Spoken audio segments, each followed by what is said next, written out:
En el Nuevo Testamento están escritas las bienaventuranzas y estas se encuentran en el Sermón del Monte, donde Jesús proclama un mensaje que desafía la comprensión humana del reino de Dios.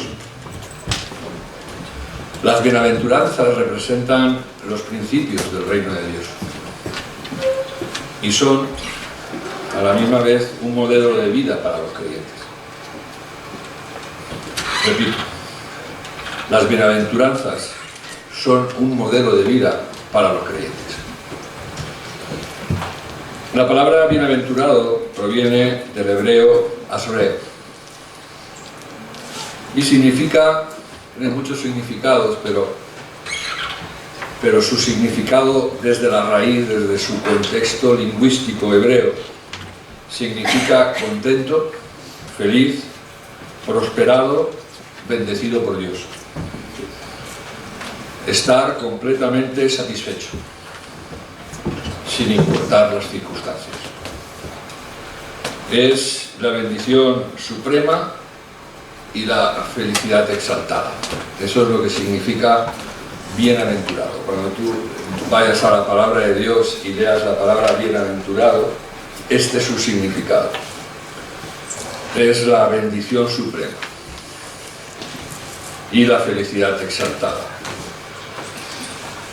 Una felicidad que no depende de las circunstancias con las que tú te enfrentes diariamente.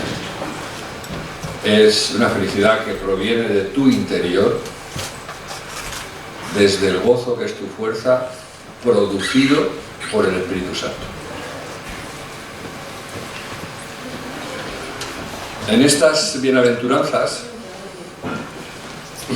hay una que es la que yo quiero compartir con todos vosotros. Está en Mateo 5:8 y es la que dice: bienaventurados los de limpio corazón, porque ellos verán a Dios. Señor bendiga su palabra. Quisiera orar.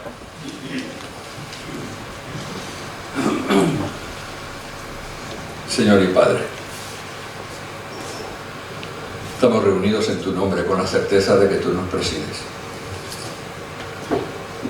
con la certeza de que tu Espíritu Santo está en medio de nosotros. Y quiero rogarte en el nombre de Jesús que tu Espíritu actúe desde su labor, desde su rol, desde su función, que es tomar de ti, Padre, y hacérnoslo saber. Queremos pedir, Espíritu Santo, que nos reveles y que nos recuerdes aquellas cosas que nuestro Padre Celestial tiene preparadas de antemano para nosotros. Quiero pedirte, Padre, que dirijas tu Espíritu Santo a enseñorearse de este lugar y sobre todo a enseñorearse de tu palabra, Señor. Espíritu Santo, toma mi mente, toma mi boca, Señor, y llévala sujeta a ti. Aparta la carne, aparta la sangre, aparta aquellas cosas que puedan impedir que tú, Espíritu Santo, hagas la obra en esta mañana, Señor. Sé glorificado, sé exaltado, Padre, en el nombre de Jesucristo, por medio de tu Espíritu Santo. Amén. Esta declaración de Jesús, bienaventurados los de limpio corazón, está llena de significados espirituales profundos. Yo no sé si tú en alguna ocasión te has parado a pensar el significado de esta bienaventuranza. La primera palabra en cuanto al significado de bienaventurados la he compartido con vosotros. ¿Cuál es su significado desde el hebreo? Que es como se debe traducir, pero luego está los de limpio corazón. Vaya reto. Vaya reto. Los de limpio corazón. Y más cuando, claro, conocemos que la Biblia dice que mi corazón y el corazón es engañoso y perverso. tiene dos calificativos que me asustan. Y luego hace una pregunta en el aire el profeta que dice, ¿quién lo conocerá? ¿No? Esta declaración de Jesús dentro de lo que son las bienaventuranzas no solamente revela una condición para la bendición, ¿no? Es una premisa. ¿Quieres ver a Dios? Pregunta. ¿Quieres ver a Dios?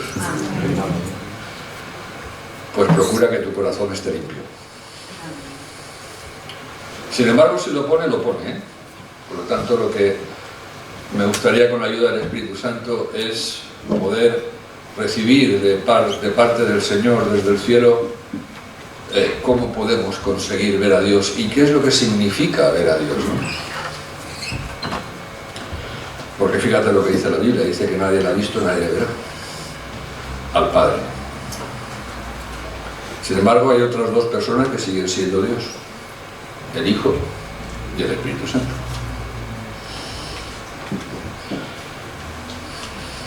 Esta declaración, esta bienaventuranza, ofrece una promesa trascendental sobre el encuentro definitivo con Dios. Y con la ayuda del Espíritu Santo quisiera que a través de este mensaje, de esta predicación que Dios ha puesto en mi corazón, busquemos examinar el versículo en su contexto histórico, en su contexto teológico y en su contexto práctico, desmembrando el significado, lo que significa la pureza del corazón y sobre todo lo que significa ver a Dios en las Escrituras. El contexto del Sermón del Monte y las bienaventuranzas está registrado en los Evangelios, en el Evangelio de Mateo, los capítulos del 5 al 7, es lo que contiene, lo que se llama y lo que tú vas a leer como Sermón del Monte. Y esta misma exposición la vas a encontrar en el capítulo 6 de Lucas. Es uno de los discursos más importantes de Jesús.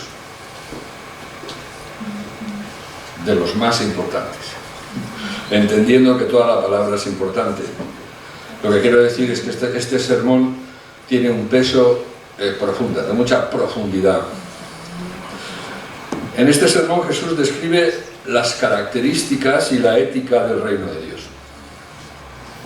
Y tú y yo hemos sido llamados a vivir en el reino de Dios. Por lo tanto, es importante entender qué características y qué ética tiene este reino. En este sermón Jesús desafía las expectativas humanas sobre el significado de lo que significa justicia, lo que significa moralidad y lo que significa bendición. En una sociedad en la que la justicia brilla por su ausencia, la moralidad ya no se encuentra y la bendición está, digamos, la bendición, el concepto de bendición es aquello en lo que únicamente nos mueve a Dios. Busco a Dios porque me bendice. Pero es equivocado. Es equivocado. A veces buscamos a Dios para recibir la bendición de Dios y no buscamos a Dios porque Dios es Dios. Porque Dios es Rey. Porque Dios es Padre y porque Dios es bueno. Y porque Dios se merece que le demos gloria, honra y se merece que se le busque. Y que se le busque para hacer su voluntad. Las bienaventuranzas son las primeras declaraciones que salen en el Sermón del Monte. Cuando Jesús se propone hablar en un sermón que tiene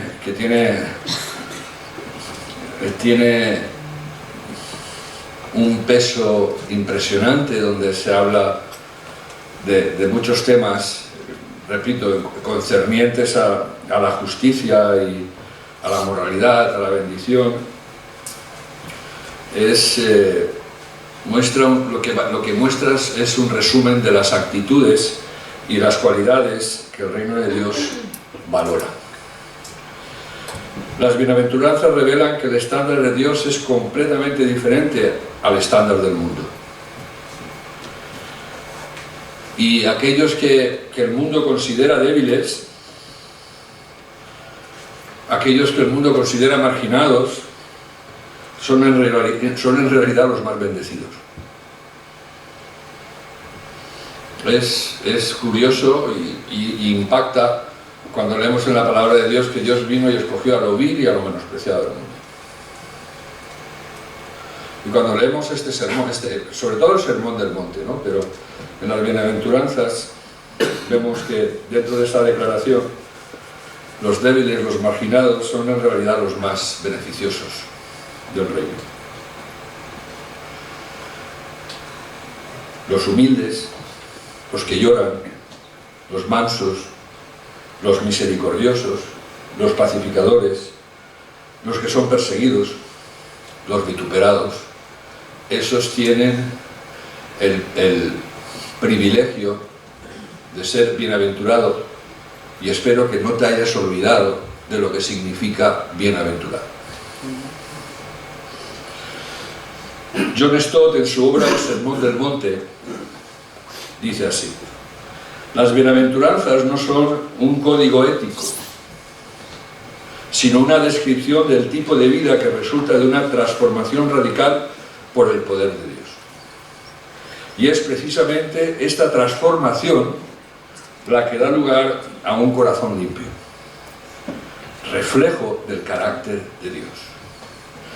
Por lo tanto, ya podemos ir un poco perfilando lo que significa un corazón limpio. Un corazón limpio es aquel corazón que ha sido transformado por Dios y que refleja el carácter de Dios. Si ya lo teníamos complicado cuando he empezado, sigue siendo más complicado, porque mi corazón tiene que reflejar el corazón de Cristo. Una vez visto el contexto del Sermón del Monte y las bienaventuranzas, quiero que nos paremos en lo que es la pureza de corazón. ¿Qué significa tener un corazón limpio? Aquí de lo que se trata es poder llegar a entender qué quiere decir Jesús en ser limpio de corazón. En la cultura hebrea, y lo sabréis porque es muy posible que lo hayáis escuchado, el corazón no solo se refiere al órgano físico, sino simboliza el centro de los pensamientos, es donde está el centro de lo que tú deseas, de tus deseos, de tus emociones y de tu voluntad. Eso es el significado cuando la Biblia habla de corazón. Por lo tanto, los limpios de pensamientos, los limpios de deseos, los limpios de emociones y aquellos que su voluntad está limpia delante de Dios, estos son los que Jesús describe como limpios de corazón. El corazón, desde el hebreo, desde la cultura hebrea, es considerado el asiento de la moralidad y la espiritualidad del ser humano. ¿Qué dice la palabra de Dios de la pureza? No se refiere solo a la ausencia de pecado externo, sino a una pureza interna que se manifiesta en mis pensamientos, en mis motivaciones y en mis deseos.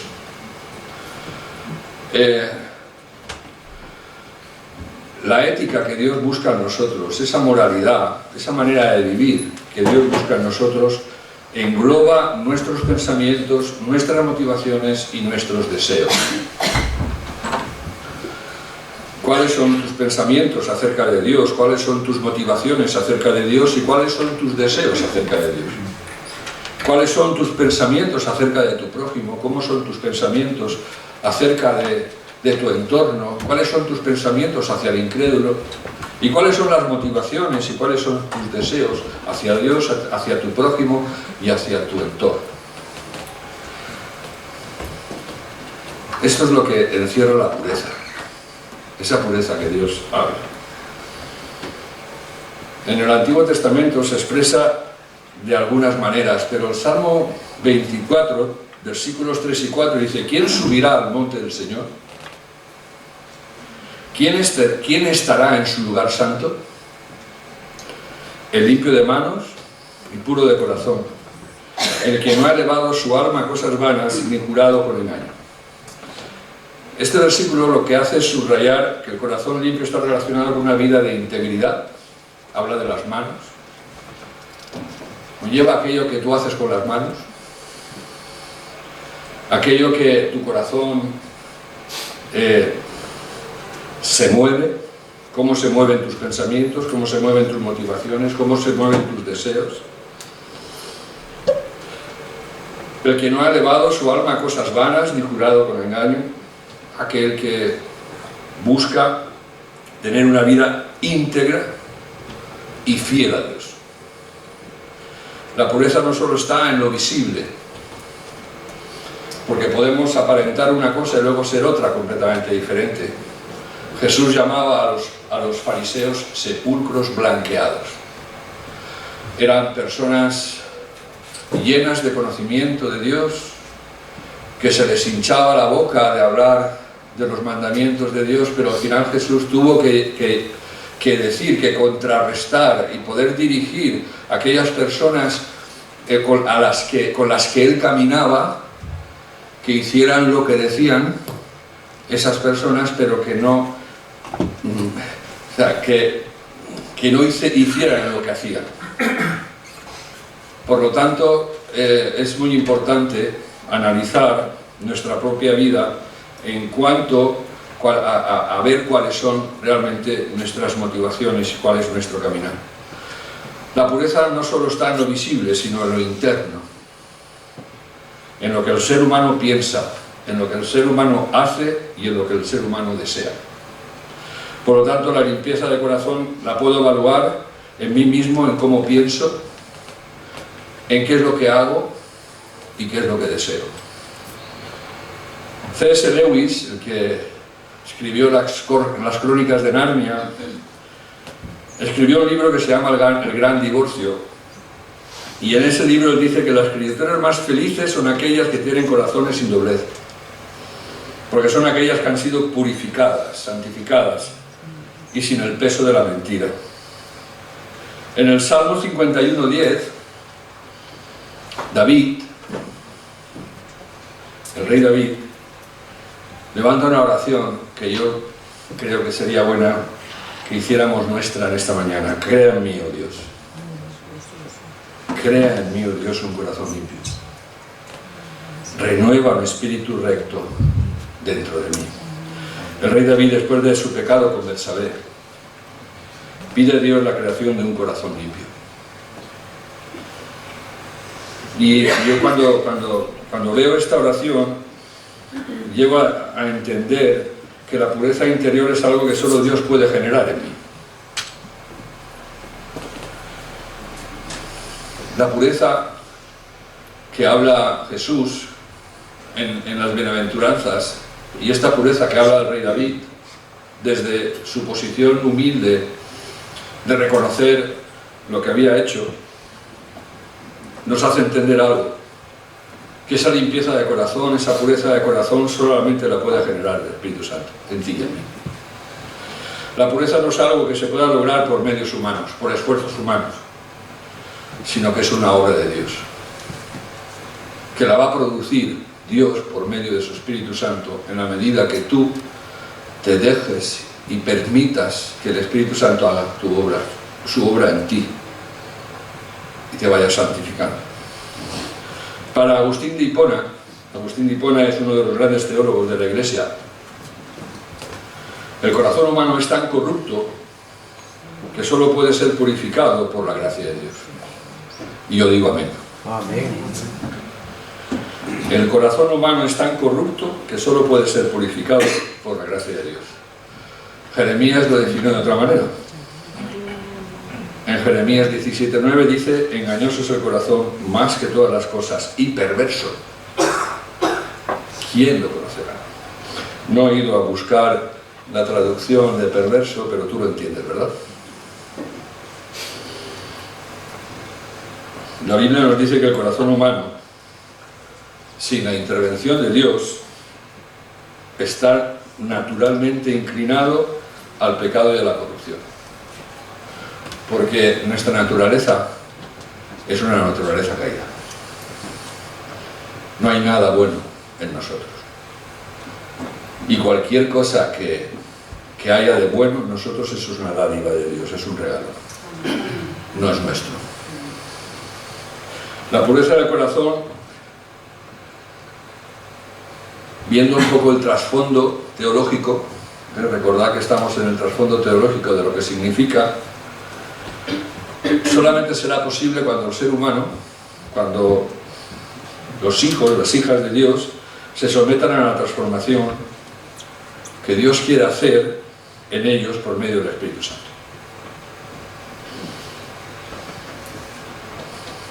¿Cuál es el contexto teológico de la pureza del corazón en el Nuevo Testamento? El Nuevo Testamento amplía esta pureza, especialmente en una enseñanza de Jesús. En Mateo 15, 18 y 19 dice: pero lo que sale de la boca, del corazón sale. Y esto contamina al hombre, porque del corazón salen los malos pensamientos, los homicidios, los adulterios, las fornicaciones, los robos, los falsos testimonios y las blasfemias. Jesús deja claro que el problema no está en lo exterior. El problema está en lo que hay en el interior del ser humano. De la abundancia del corazón habla la boca. Y de la abundancia del corazón se desarrollará nuestra vida. Y lo que haya en nuestro corazón moverá y nos moverá a vivir una clase de vida que puede estar cerca o puede estar lejos de Dios. Pero solamente cerca de Dios es cuando conseguiremos que Dios haga su obra en nosotros, en lo que generalmente se llama la santificación.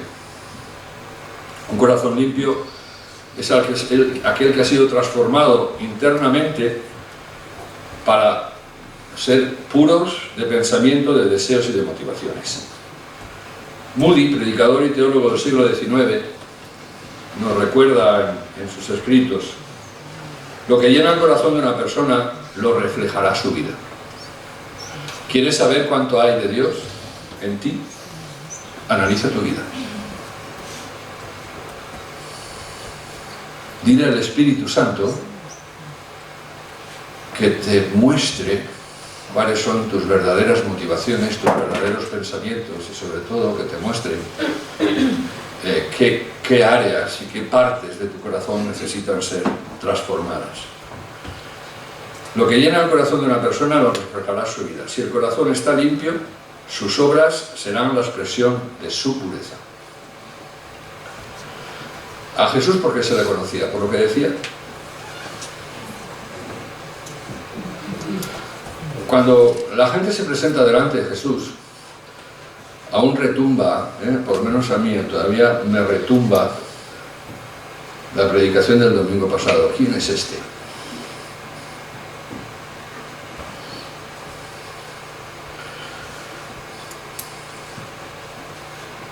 La gente no sabía quién era Jesús. A sus discípulos les preguntó: ¿quién dice la gente que soy yo? Y le dan una retahíla de calificativos y de comparaciones que en definitiva no tenían nada que ver con él.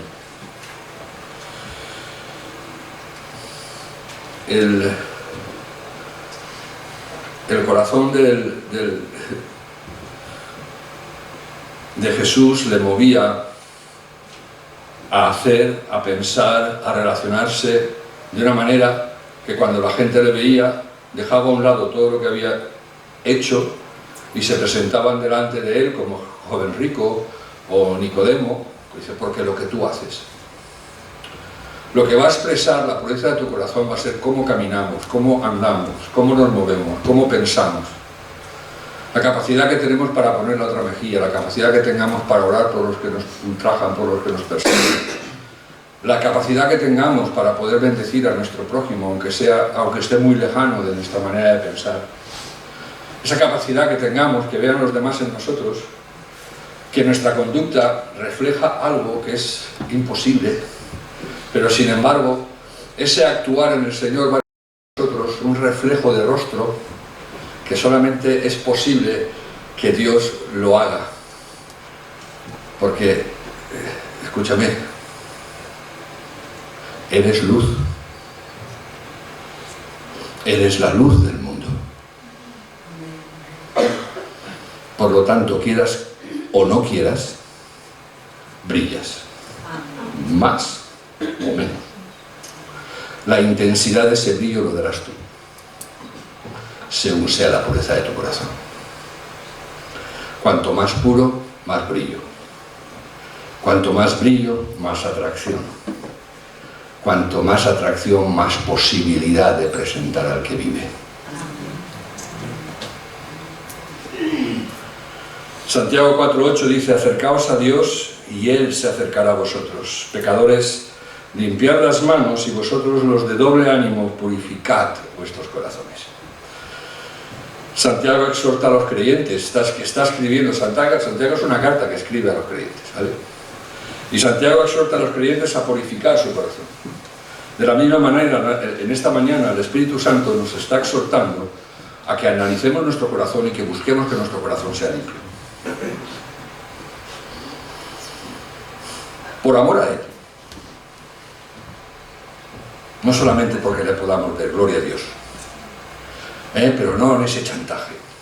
Yo quiero que mi corazón sea limpio porque tú te lo mereces. Porque es lo que tú anhelas.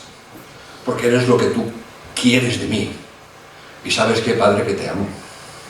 Te amo y no te amo tanto como mereces.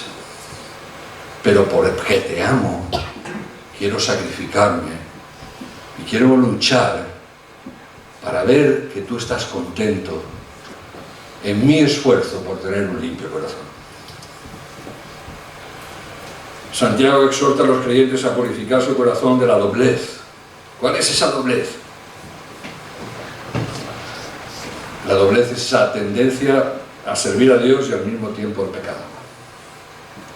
Esa lucha que también estaba en el apóstol Pablo, ¿verdad? El otro día en el estudio bíblico Marco nos lo recordó. Pablo decía, ¿te acuerdas, Marco?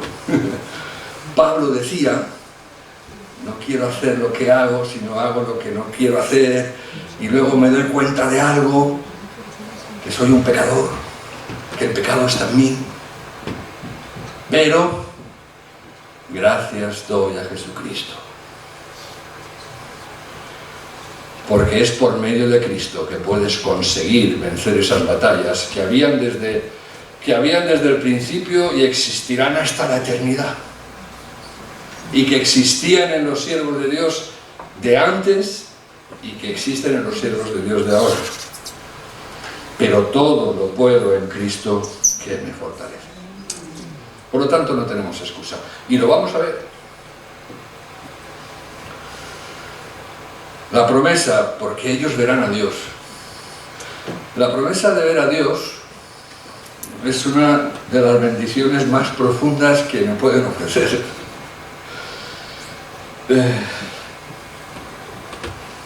¿Tú qué piensas? ¿Hay algo que Dios te pueda ofrecer más importante que poder ver a Dios? ¿Que puedas ver a Dios?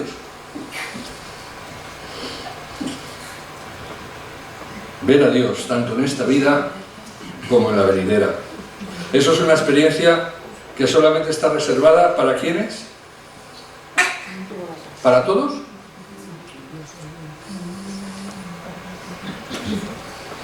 No, solamente para aquellos que han sido justificados, santificados y redimidos. Solamente para aquellos que han aceptado a Jesucristo como su Señor y Salvador. Y vamos a ver lo que significa ver a Dios, ¿no? Ver a Dios en esta vida. Hubo un grupo de discípulos en una barca, ¿os acordáis? ¿Quién es este? Estaba con él y no le veía. En la vida presente, ver a Dios no implica necesariamente una visión física. No está hablando de ver a Dios de una manera visual. No se trata de encontrar, sino de experimentar su presencia de manera profunda. pero no solamente profunda, sino personal. No se trata de ver a Dios en medio de una congregación, que podemos sentirlo. Yo he sentido la presencia de Dios en alabanza, ¿y tú? ¿Eh? ¿Has podido sentir la presencia de Dios mientras alababas a Dios? Sí, puedes sentir, experimentar su presencia de manera profunda. En el Evangelio de Juan, Jesús habla de aquellos que pueden ver a Dios a través de la pureza interior. Juan 14, versículos 19 a 21. Dice: todavía un poquito y el mundo no me verá más, pero vosotros me veréis. Porque yo vivo, también vosotros viviréis. En aquel día vosotros conoceréis que yo soy en mi Padre, y vosotros en mí, y yo en vosotros. El que tiene mis mandamientos y los guarda, él es quien me ama. Y el que me ama será amado por mi Padre, y yo le amaré y me manifestaré a él. Quisiera, con la ayuda del Espíritu Santo, que veamos el trasfondo y el contexto teológico de este pasaje en cuanto a la pureza. Y quisiera que primeramente veamos el contraste que hace entre el mundo y vosotros. ¿Quién puede ver a Dios?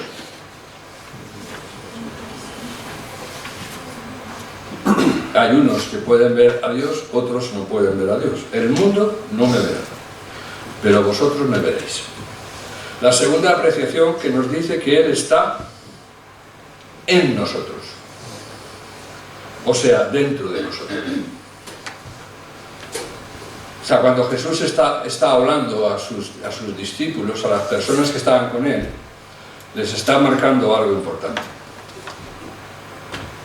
Yo me iré, pero vosotros continuaréis viéndome.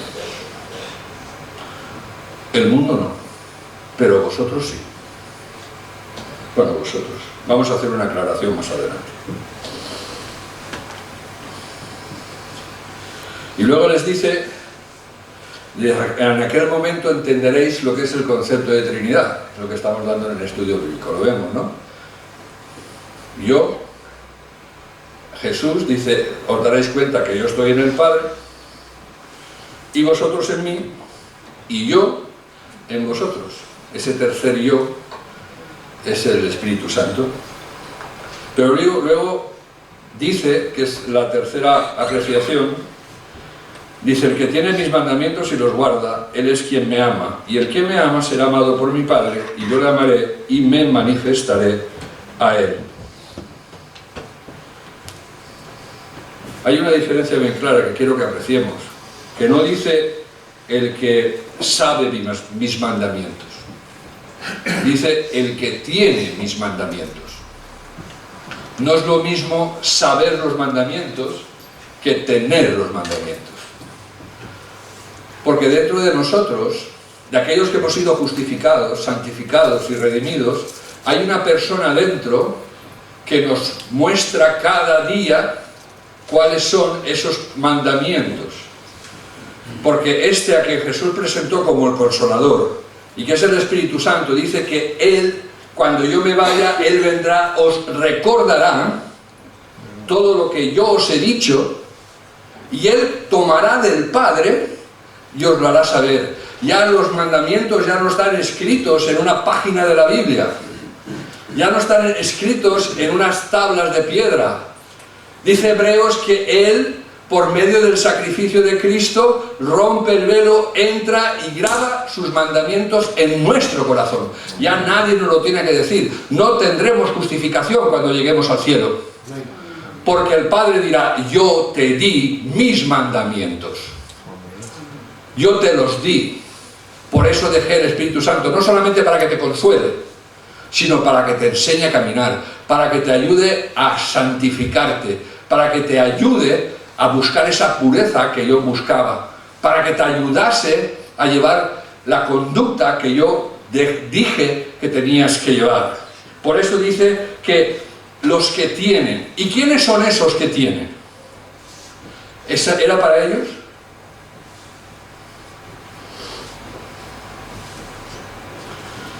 En Juan 17, ahí marca claramente que dice: no te pido solamente por estos, sino te pido por aquellos que van a creer por medio de la palabra de Dios. Por lo tanto, estos que tienen sus mandamientos, somos tú y yo.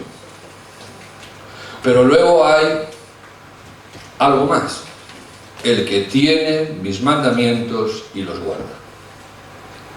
Ese es el que me ama. No podemos decir que amamos a Dios, o lo podemos decir, pero nuestra manifestación del amor será en base a la obediencia de sus mandamientos, en obedecer a aquello que Dios me dice, me revela, me recuerda por medio del Espíritu Santo. El deber de los que reclamamos el privilegio de ser discípulos de Cristo. ¿Cuántos quieren ser discípulos de Cristo? Pues nuestro deber, además de tener los mandamientos de Cristo,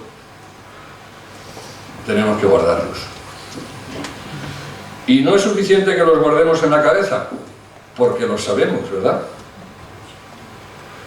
Sino que es necesario que los guardemos en el corazón y los reflejen en su conducta. Y cuando decimos que los guardemos en nuestro corazón, vuelvo otra vez a lo mismo.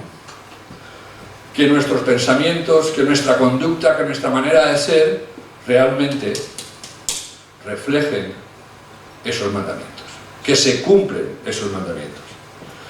La manifestación de Jesús en la vida de un creyente es una forma de ver a Dios. No vamos a ver a Dios cara a cara, pero ¿cuántos de aquí con sinceridad, con sinceridad, han visto a Dios alguna vez en su vida, no cara a cara, sino en su obrar? Amén. Por lo tanto, a Dios se le puede ver. Lo que pasa es que a veces nos puede pasar, como se escriben en la barca, que no acababan de verle claramente.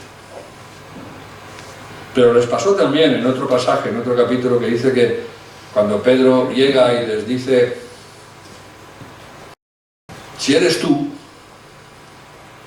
que yo vaya caminando sobre las aguas. Tú fíjate lo que había pasado antes. Los mismos discípulos habían perdido la sensibilidad de la voz de Jesús, porque cuando les preguntan, Jesús les dice: yo soy, no tengáis miedo, yo soy. Habían perdido la sensibilidad. En medio de todo el temporal, veían la figura de Jesús difuminada, ya no veían. Se confundía la figura de Jesús con neblina. ¿Te está pasando a ti?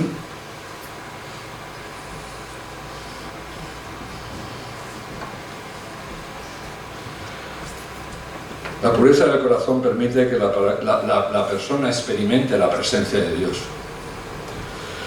la guía de Dios de manera más profunda.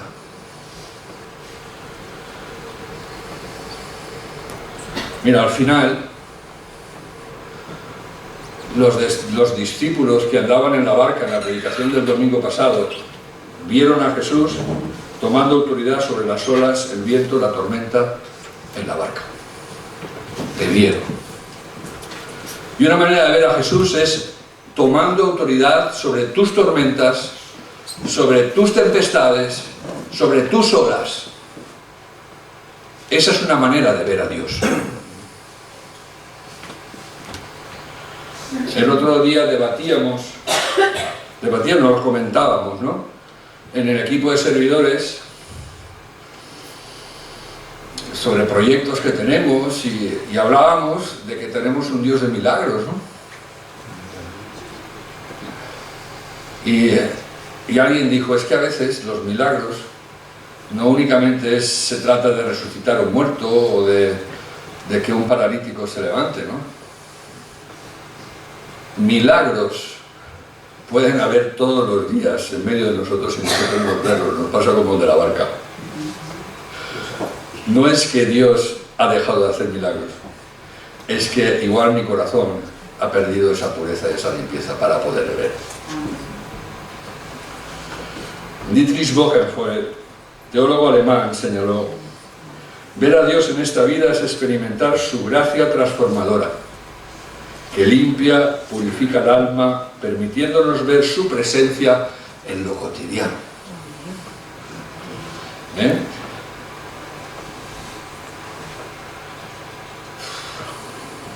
Algo que experimentó el pueblo de Israel mientras salía de Egipto hasta llegar a Canaán, aún a pesar de su dureza de corazón, es la fidelidad de Dios y su presencia por medio de la nube, el derramamiento del maná, la conservación del calzado y la ropa, una provisión constante de Dios en medio del desierto. Ver a Dios en esta vida es experimentar su gracia transformadora que limpia, purifica el alma, permitiéndonos ver su presencia en lo cotidiano.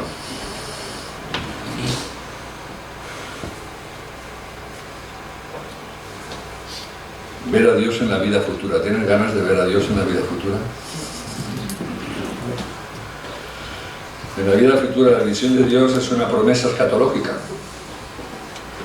Aquellos que son justificados por la obra de Cristo, purificados por la obra del Espíritu Santo, podrán ver a Dios cara a cara en su gloria. Y este es el anhelo final del creyente. Tomábamos el pan y el vino y recordábamos lo que Jesús nos decía: cada vez que bebáis esta copa y comáis este pan, la muerte del Señor anunciáis hasta que Él venga. Primera de Juan 3:2 dice: amados, ahora somos hijos de Dios y aún no se ha manifestado lo que hemos de ser, pero sabemos que cuando Él se manifieste seremos semejantes a Él, porque le veremos tal como Él es. Hay una promesa de que vamos a ver a Dios. Apocalipsis 22:4: y verán su rostro y su nombre estará en sus frentes. Esta visión final de Dios es la culminación de la redención, de la obra de Cristo en la cruz, la purificación del corazón. Hasta ahora hemos visto el contexto histórico, el contexto teológico, y quiero terminar con el contexto práctico. Hay una pregunta: ¿qué debo hacer para tener un corazón limpio? Lo primero, una palabra que igual solamente relacionamos con los que no conocen a Cristo: el arrepentimiento y la renovación constante.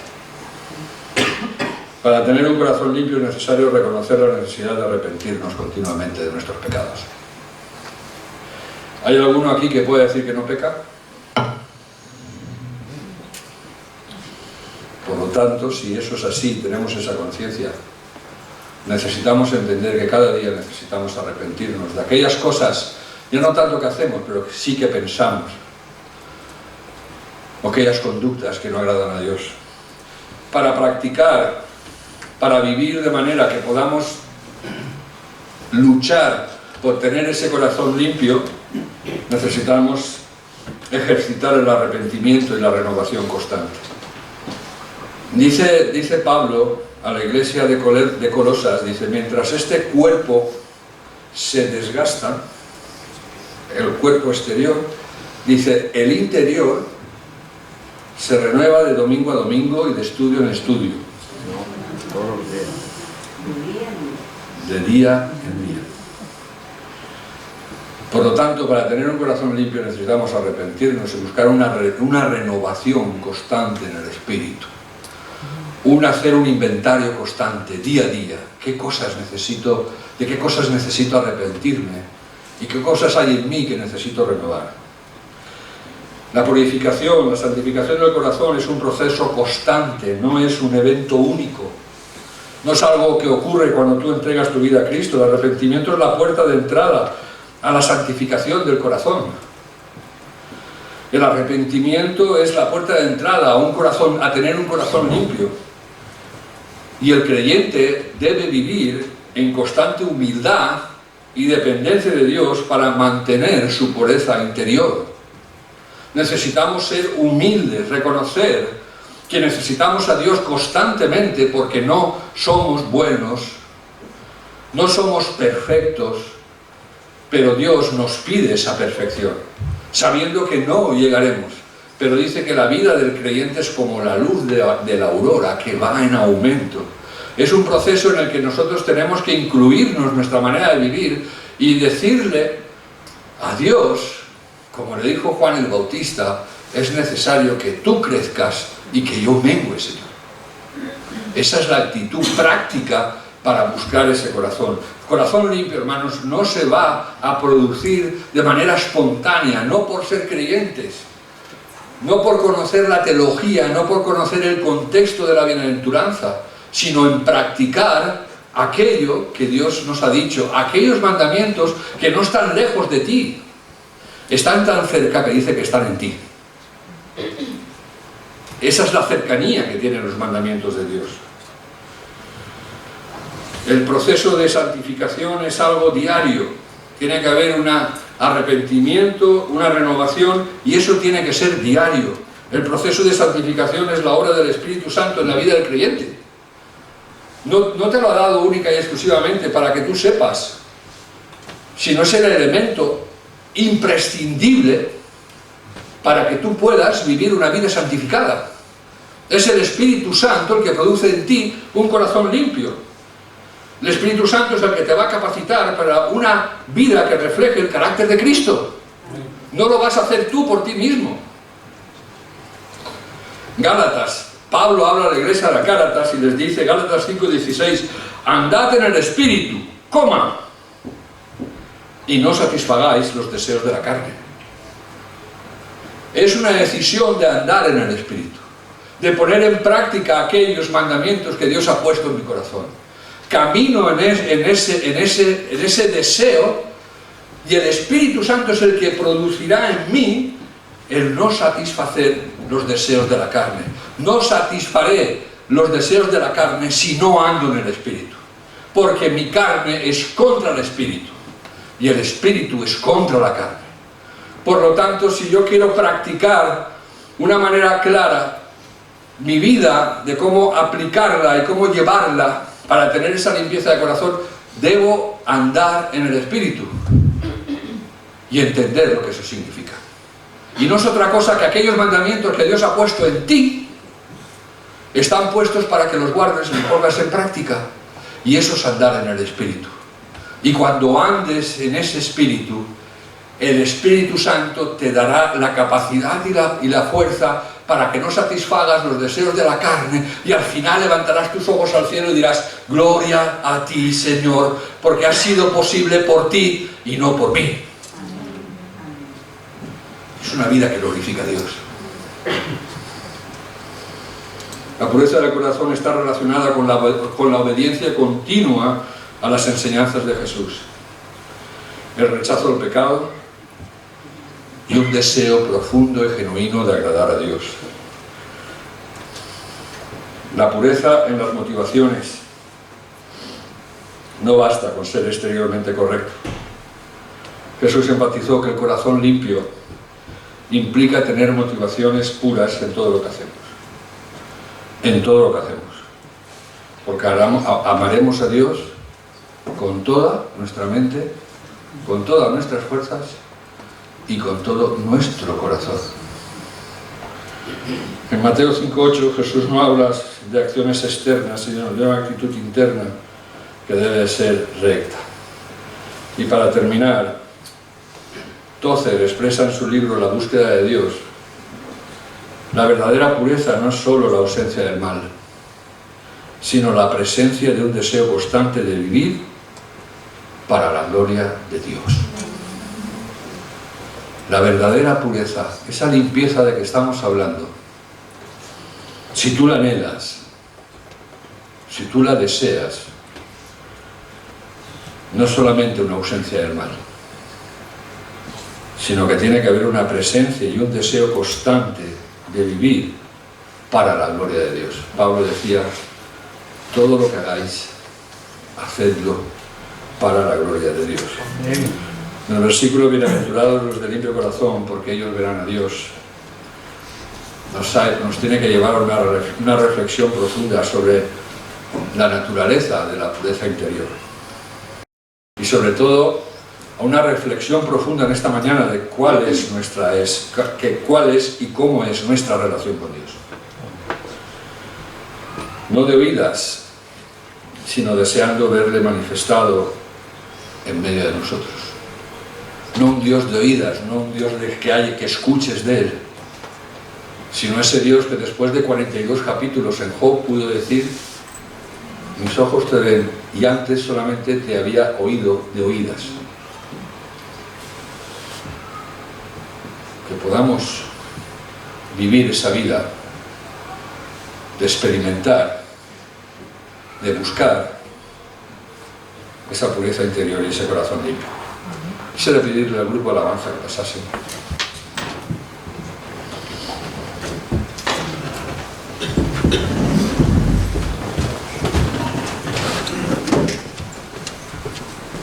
Este mensaje tiene un objetivo, y es lanzarte un llamado a la santificación personal. De lanzarte un llamado a la búsqueda de Dios. De lanzarte un llamado a la búsqueda constante de la pureza en tu vida. La promesa de ver a Dios tanto en esta vida como en la venidera nos debe motivar a vivir de acuerdo con los principios del reino de Dios, con un corazón puro, con un corazón sincero, anhelando siempre una relación profunda con el Señor. Espero que las dos primeras partes, que es el contexto bíblico y el contexto teológico, te haya servido. Pero lo más importante, lo que más le pido al Señor en esta mañana, que nos mueva el Espíritu Santo a poner en práctica el arrepentimiento, la santificación, la pureza y el anhelo y el deseo de buscar a Dios constantemente, día a día, y que nuestro pensamiento, nuestras motivaciones y nuestros hechos sean dirigidos constantemente por el Espíritu Santo. Vamos a ponernos en pie.